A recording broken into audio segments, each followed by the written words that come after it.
আমার প্রিয় বন্ধুরা কেমন আছে সবাই? দুপুরবেলা আমি চলে যাচ্ছি আমার এক মাসির বাড়ি কালী পুজোতে। দেখো, প্রচণ্ড রোদ উঠেছে। আর এই জায়গাগুলো তোমরা আমার আগের ভিডিওতেও দেখেছো। এখান দিয়ে খুব সুন্দর একটি রাস্তা ছিল, নদী ভেঙে নিয়ে যাওয়ার পর পাথর দিয়ে বাঁধানো আছে। এখন সবাই এই পাথরের উপর দিয়ে যাতায়াত করে। চলে এলাম মাসি বাড়িতে।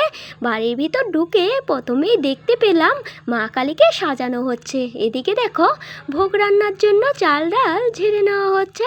আমাদের গ্রামে কোনো অনুষ্ঠান হলে পাড়ার সবাই এসে হাতে হাত লাগিয়ে কাজ করে দিয়ে যায়।